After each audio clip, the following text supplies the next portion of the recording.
This is Cerebral Cinema. Movies of the mind. My name is Watson, Dr. Watson, and I was privileged to share the adventures of Sherlock Holmes. I will tell you about the Red-Headed League. It's all in my notebooks. If I may consult them for a moment.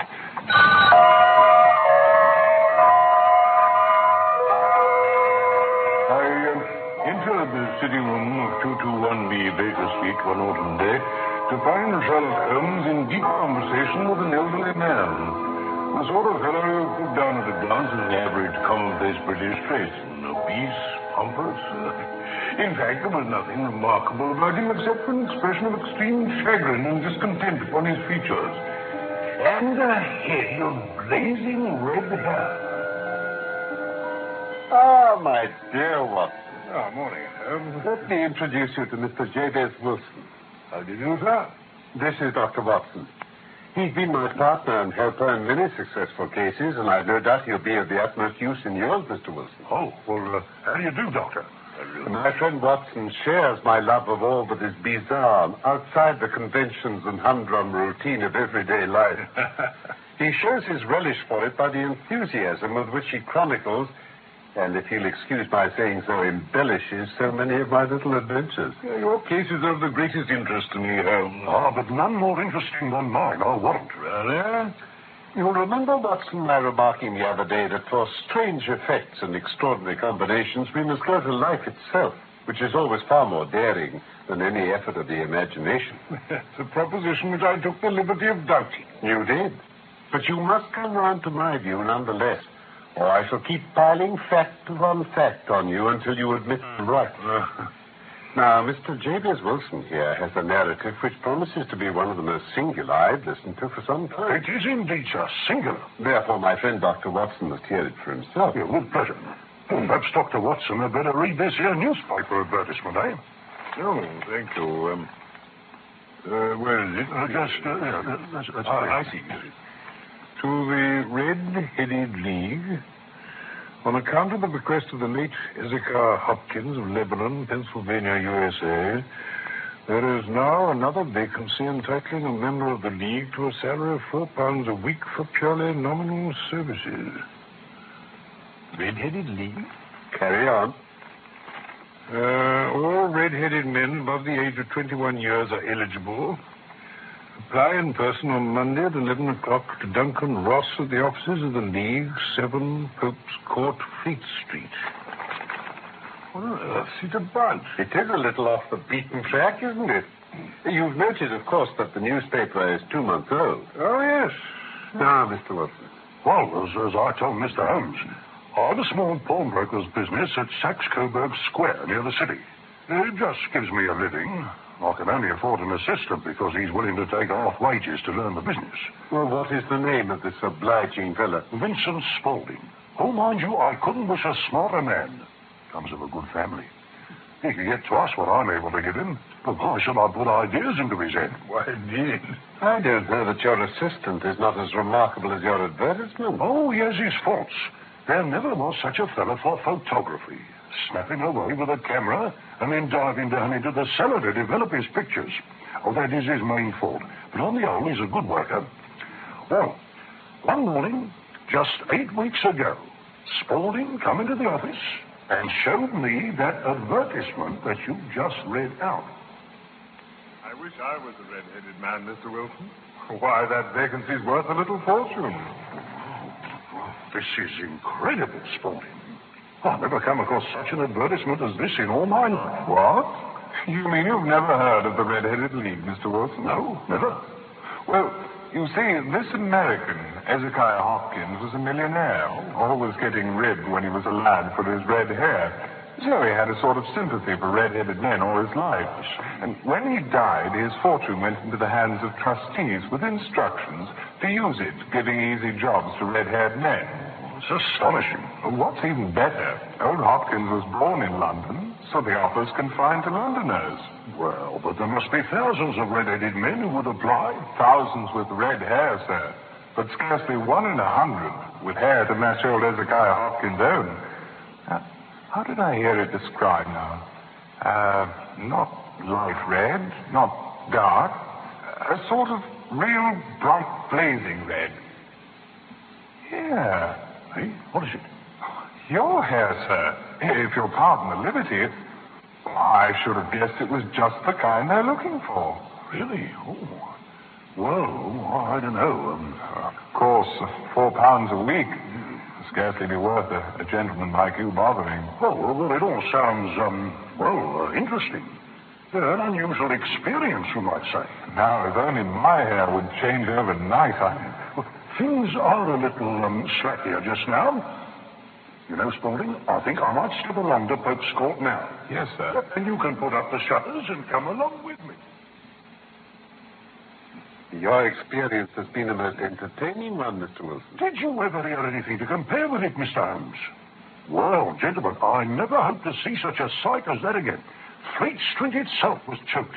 From north, south, east, and west, every man jack with a shade of red in his hair had tramped into the city to answer that advertisement. Pope's Court looked like a Costa's orange barrel. I shouldn't have believed there were so many in the old country. Straw-coloured, lemon, orange, brick, Irish setter. But as Spaulding had said, my own vivid flame-coloured tint was scarcely to be found. If it hadn't been for him, I might have given up in despair. But he pushed and he pulled and he butted until he got me through the crowd and right up to the steps, which led to the door by number 7. What happened when you got there? I eventually found myself in a large office with no furniture save for a couple of wooden chairs and a deal table. There was a man behind the table with an head even redder than mine. He said a few words to each candidate as he come up, but one glance at their heads seemed sufficient to disqualify them completely. Next. Name, please. Go holy, sir. Hold that hair red, eh? Been better on a mop, then. Next. My name's Rushworth, Benjamin Arthur Rushworth. I'm given to This understand. isn't the bald-headed league, sir. Now, I can assure you my hair is Drunken Ross, sir. Name?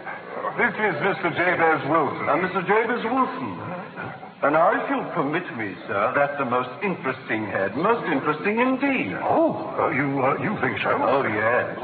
Do you know, sir, I don't think I can recall anything so fine. Oh, well, glance at your own, sir. By the point, sir. You won't mind if I take one obvious precaution. Oh, my hair. Oh, really, sir, you nearly dragged it out. Forgive me, Mr. Wilson. Your eyes are watering. All is as it should be. Oh, you've twice been deceived by wigs and once by paste. But as for you, sir, well, it would be an injustice to hesitate. You may all go. The vacancy is filled. Kindly pass the word as you go out. This is extremely good of you, Mr. Oh, not at all. Well, a warm welcome to the Red-Headed League. Thank you, sir. Now, when will you be able to enter upon your duties? What are the hours? 10 till 2 every day, excepting Sunday, that is. Then that's most satisfactory for me. I'm a pawnbroker, you see, so most of my own business is done of an evening. I can manage the shop while you're away, Mr. Wilson. Splendid. As you know, the pay is £4 a week, and the duties are purely nominal. What does that mean? Well, you have to remain in this office, or at least in the building, throughout the whole 4 hours every day. If you leave, you'll forfeit your position forever. I shouldn't think of doing so. No excuse will avail. Sickness, business, nor anything else. Here you must stay. And the work? To copy out the Encyclopedia Britannica. The Encyclopedia? You must find your own ink, pens, and stationery. So, can you start tomorrow? Yes, certainly. Then, goodbye, Mr. Jabez Wilson. And let me congratulate you once more on the important position which you have been fortunate now.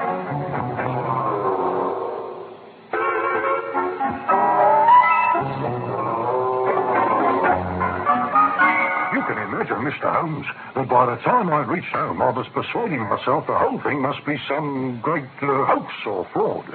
It seemed altogether past belief that anyone could make such a will or pay someone so much for doing anything so simple. Yet you did not abandon the arrangement. Oh, nearly. But Vincent Spaulding did what he could to persuade me, and the next morning I set out for Pope's Court with a penny bottle of ink, a quill pen, and 7 sheets of foolscap paper.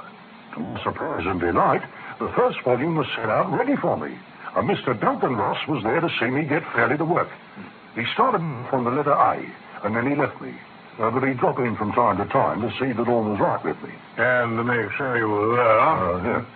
At 2 o'clock, he bade me good day and complimented me on the amount I'd written, and then he locked me off his stall after me. And this procedure continued for some time? Day after day, Mr. Holmes. Did you get paid? Oh, yes, on Saturday, Mr. Ross come in and plonked down 4 golden sovereigns for my week's work. It was the same the next week, and the same the week after. Every morning I was there at 10, and every afternoon I left at 2. By degrees, Mr. Ross took to coming in only once, of a morning. And then after a time, well, he didn't come in at all. Still, of course, I didn't dare to leave the room for an instant. I wasn't sure when he might come, and the billet was such a good one that I wouldn't risk the loss of it. You mean you're still doing it? Oh, Dr. Watson, alas. 8 weeks passed in that pleasant manner. I'd written about abbots and archery and armour and architecture. I was looking forward to getting onto the letter B before long, when suddenly the whole business came to an end. But how? Well, it was this very morning. Went to my work as usual, but the door was shut and locked. And this here little square of cardboard right here was tacked onto the middle of the panel. The Red-Headed League is dissolved October the 9th, 1890. I was staggered, dumbfounded. I called the offices round about, but none of them seemed to know anything about it. And finally I went to the landlord. He's an accountant living on the ground floor. He said that he'd never heard of any Red-Headed League. He told me that the red-headed man at number 7 was a solicitor named William Morris, who'd taken the room as a temporary convenience until his new premises were ready. He moved out yesterday. I asked where I could find him. Did he know? 17 King Edward Street near St. Paul's. I went there. It was a manufactory of artificial kneecaps. Oh, well, I can't see there's anything funny. Oh, no, really, gentlemen, if you can do nothing better than laugh at me, I can go elsewhere. No, Mr. Wilson. I really wouldn't miss your case for the world. It's most refreshingly unusual. From what you've told me, I think it possible that graver issues hang from this exceedingly remarkable case than might at first appear. Yes, but I want to know who are these people and what is their object in this prank on me? We shall endeavor to clear up these points. But first, 1 or 2 questions. Now, this assistant of yours who called your attention to the advertisement, how long had he been with you then? About a month. How did he come? In answer to an advertisement. Was he the only applicant? No, I had a dozen. Why did you pick him? I told you, because he was handy and would come for half wages. What's he like, this Vincent Spaulding? Oh, he's small and stout-built, very quick in his ways. Yes? Clean-shaven, although he's not short of 30. Oh, yes, he's a white mark of an acid splash on his forehead. Have you ever noticed that his ears are pierced for earrings? Oh, yes. He told me a gypsy did it for him when he was a lad. I thought as much. And he's still with you? Certainly. Has your business been properly looked after in your absence? Oh, nothing to complain of at all. Very well, Mr. Wilson. That'll do. Thank you, sir. Now, today is Saturday. I hope that we may be able to give you an opinion by Monday. Well, I'm much obliged, if you can. Well, good day, gentlemen. Good day to you. Good day, Mr. Good day. Well, Watson, what do you make of it all? I make nothing of it, Holmes. It's the most mysterious business. As a rule, the more bizarre a thing is, the less mysterious it proves to be. What are you going to do? To smoke. Yes, it's quite a 3-pipe problem. And I beg that you won't speak to me for 50 minutes.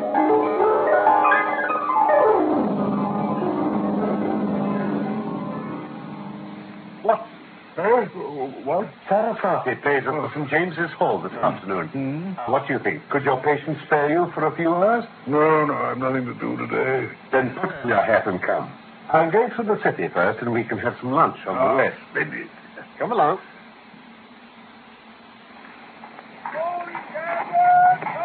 There we are. Jabez Wilson, For 3 gilt balls, the stab is played more accurately, I venture. You looking for something, Holmes? A number of things, my dear Watson. Just listen carefully. Well, what are you banging the pavement for? Now we'll try the door. You did see Wilson again? I trust not. Morning, gentlemen. Can I help you? Oh, thank you. I only wish to ask how you would go from here to the track. The third right, fourth left. Can't miss it. I'm much obliged. Good day. Not at all. Good day, gentlemen. The assistant there. Smart fellow. I rate him the 4th smartest man in London. As for daring, I'm not sure that he hasn't a claim to be the 3rd. You know him? I've had experience of Mr. Vincent Spaulding before. Gee. You knocked at the door just to get a look at him. Not at him, at the knees of his trousers. What did you see? What I expected to see.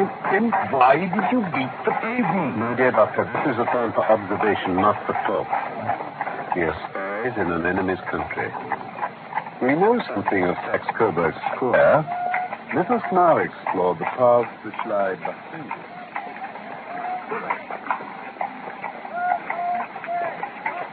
Now, let me see. I should like to remember the order of the houses at the back of here.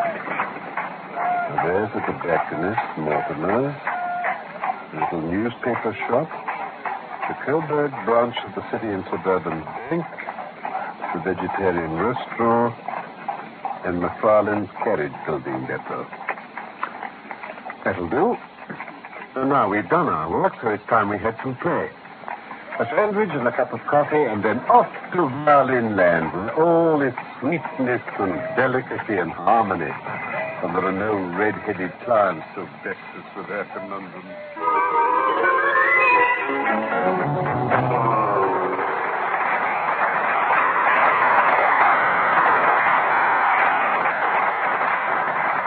You want to go home, no doubt, Doctor. I have some business to do, which will take some hours. I shall want your help tonight. Count on me. Considerable crime is in contemplation, but I've every reason to believe that we shall be in time to stop it. What time tonight, then? 10 at Baker Street. Oh, and say, Doctor, kindly put your army revolver in your pocket. Watson, I think you know Inspector Jones of Scotland Yard. How do you do, Inspector? How do you, Doctor? And this is Mr. Merriweather, who's to share our night's adventure. How do you do, sir? I hope a wild goose may not prove to be the end of our chase. You can rely on Mr. Holmes. His little methods are a bit theoretical and fantastic, but there's the makings of a detective in him. Thank you, Inspector. But it's past 10 now, and time is started. Now, if you and Mr. Merriweather will take the first hansom, Right, you are. Watson and I will follow in the second. We meet at the back of Saxe-Coburg Square.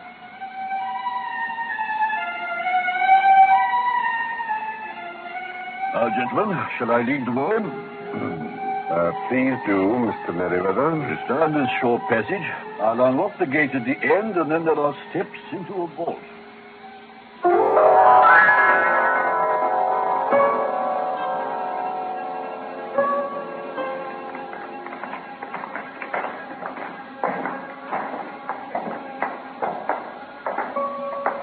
Where are we now?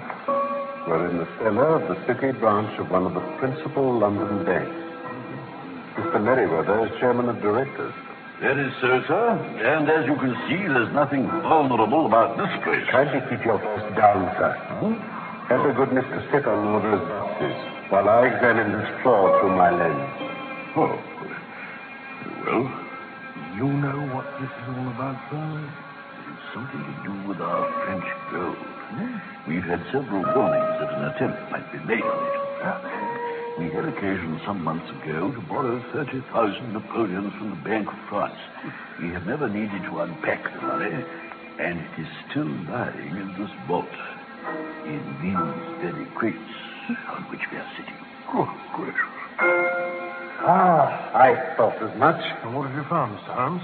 Details later, Inspector. It's time we arranged our little plan. We must put the screen over the dark lantern. Sit in the dark. We cannot risk the presence of the light. I shall conceal myself behind this crate. The rest of the party do likewise behind those. When I flash a light on our foes, close in on them quickly. These are daring men, and if they fire, Watson, have no compunction about shooting them down. Very well, Holmes. What have they run? I have an inspector and 2 men up at the front door, as you instructed, Mr. Holmes. Capital. Then we've stopped all the holes. Now we must be silent and wait.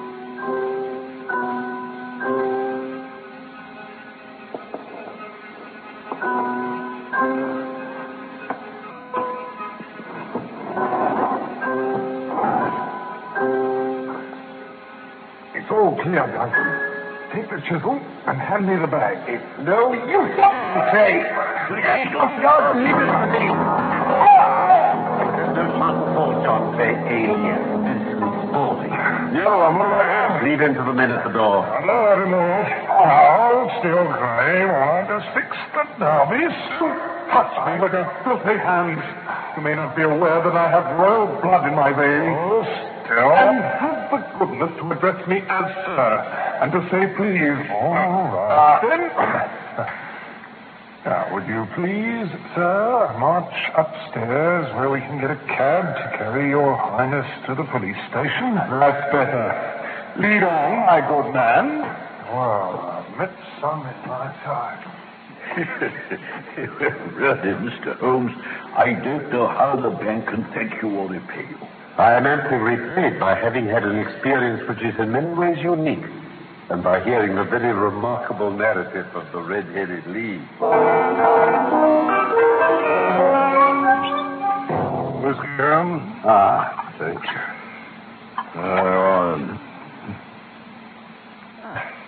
Thank you, my dear Watson. Your health. And yours. And now, if you'll kindly explain. Well, you see, it was perfectly obvious from the first that the only possible object of this rather fantastic business of the League and the copying of the encyclopedia must be to get this not over pawnbroker out of the way for the same number of hours daily. Now, the careful managing, eh? Can you suggest a better? It was no doubt suggested to Kay's ingenious mind by the color of his employer's hair. The £4 a week was a lure which must draw Wilson. And what was it to them who were paying for thousands? They put in the advertisement. Duncan Ross has the temporary office. John Clay, alias Vincent Spaulding, incites the man to apply for the job. And together, they managed to secure his absence every morning in the week. I see. But how could you guess what the motive was? Well, Wilson's business was a small one, and there was nothing in his house which could account for such elaborate preparations. I thought of the assistant's fondness for photography, and his trick of vanishing into the cellar. Then made inquiries as to this mysterious assistant, and found, as I suspected, that I had to deal with one of the coolest and most daring criminals in London. He was doing something in the cellar, something which took many hours a day for weeks on end. What could it be?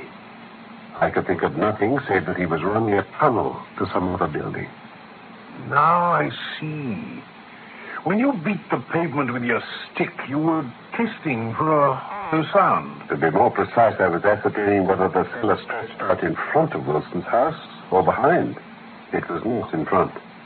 And then you knocked at Wilson's door. As I'd hoped, his assistant answered it. I hardly looked at his face. You wanted to see his knees, you said? You must have noticed yourself how worn, wrinkled, and stained his trousers were. Yes, I did. They spoke of those hours of burrowing. The only remaining point was, what was he burrowing for? The City and Suburban Bank, around the back. Exactly. But how could you tell they would make their attempt tonight? Well, when they closed their League offices, It was a sign that they cared no longer about Mr. Jabez Wilson's presence. You mean they'd completed their tunnel? Yes. But it was essential that they should use it soon, as it might be discovered or the bullion removed. Saturday will suit them better than any other day, as it would give them 2 days for their escape. For all these reasons, I expected them to come tonight. Beautifully reasoned, Holmes. Every link of the chain rings true. Oh, it saved me from boredom. Unless I feel it closing in on me already. Holmes, you're a benefactor of the human race. My life is spent in one long effort to escape from the commonplaces of existence, my dear Watson. These little problems help me to do so. That's all.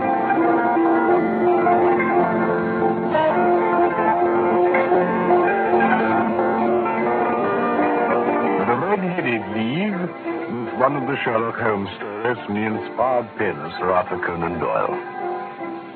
My real name is Norman Shelley.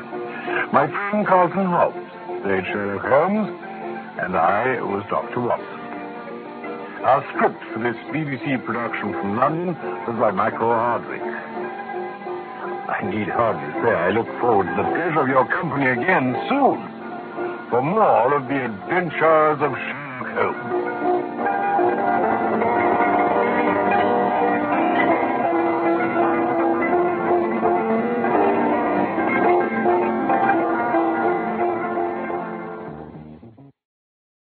Cerebral Cinema hopes you have enjoyed this movie of the mind.